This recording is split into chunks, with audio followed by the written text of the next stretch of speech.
Hello students, in the previous class we have studied the theoretical aspect of capitalization. We have also discussed the three types of capitalization, which were overcapitalization, undercapitalization and fair capitalization. So today we are going to do some practicals based on capitalization. Before starting with the practical, we must know the rules how we are going to determine whether a company is in case of over or under or a fair capitalization. So here are the basic rules or the equations that hold good to test the overcapitalization situation of the company. That is, if the actual rate of earning is less than the current rate, if the real value of the business is less than the book value of the business, and if the real value of the share is less than the book value of shares, then a company is said to be in the case of overcapitalization. All these rules just become reversed if it is the case of undercapitalization. That is, the actual rate of earnings would be more than the current rate, the real value of the business would be more than the book value of the business, and the real value of share would be more than the book value of shares. Now we must know how do we calculate the actual rate of earning, the real value of the business, the book value of the business, the real value of share, and the book value of shares. Here are the basic formulas. The actual rate of earning is computed by actual profit upon capital employed into 100, whereas the book value of the business is computed by total assets subtracted by current liabilities, and the real value of the business is computed by average profit upon current rate into 100. The book value of shares equals to book value of the business divided by number of equity shares. Real value of shares is equals to real value of business divided by number of equity shares. Now we are aware about each and every term, so we can start with the practical. Here's a particular practical which says that the company has a share capital of rupees 2 lakh, which is distributed in 2000 shares of rupees 100 each. Reserves and surplus of 70,000, current liabilities of 30,000 and sundry assets of rupees 3 lakh. The average profit is given as 20,000, whereas the current rate or the normal rate of return is given as 10%. Now we have to determine whether the company is in the case of overcapitalization or not. Here is the way that we are going to solve. The first and the most important thing that we are going to calculate is the actual rate of earning, which is computed by average profit upon capital employed into 100. In the question, the actual profit is given. We just need to compute the capital employed, which can be calculated by subtracting current liabilities from total assets, and we will get the value as rupees 2,70,000.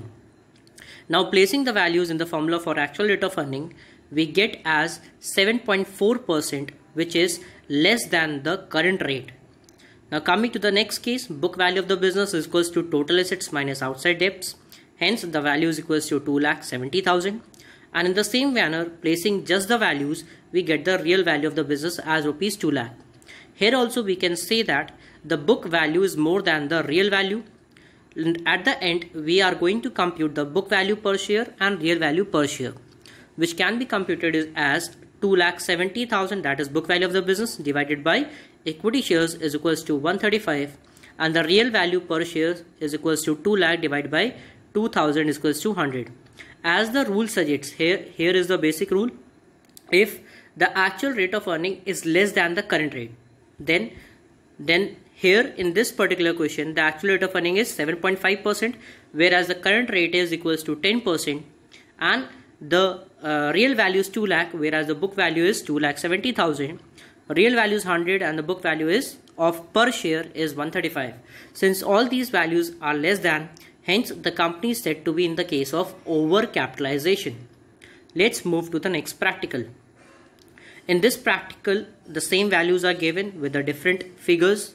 We are going to solve this practical in the similar manner.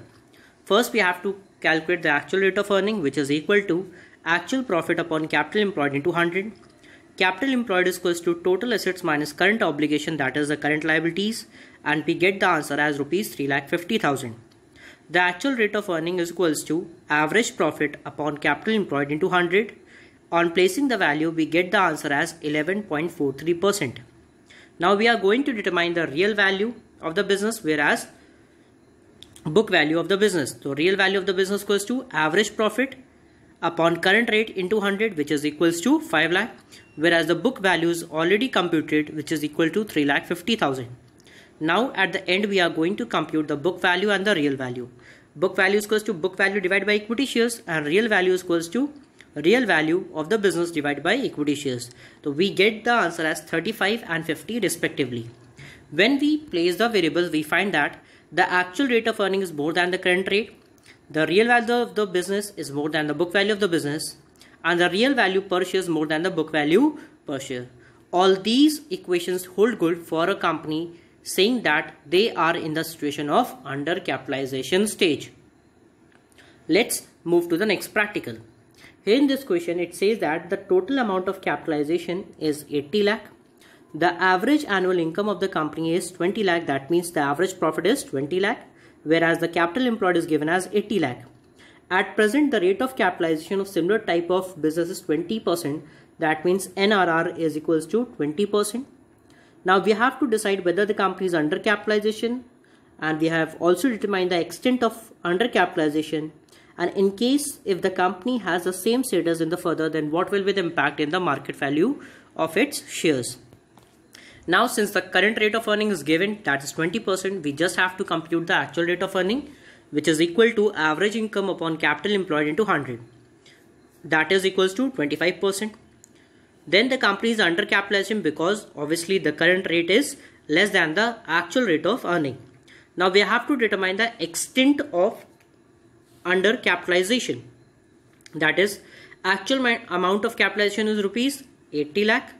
Amount of fair capitalization can be simply computed by using the unitary method. That means 20 lakh divided by 20 into 100, which will determine the fair capitalization as rupees 1 crore. Since we require to invest 1 crore rupees as fair capitalization, but we have already invested rupees 80 lakh, that means we just need 20 lakh rupees more to eliminate the impact of under capitalization. At the end, we can say that if the company will have the same status in the future, the market price of its shares will be higher. I am pretty much sure that all these content would be clear to each and every students. Thank you students.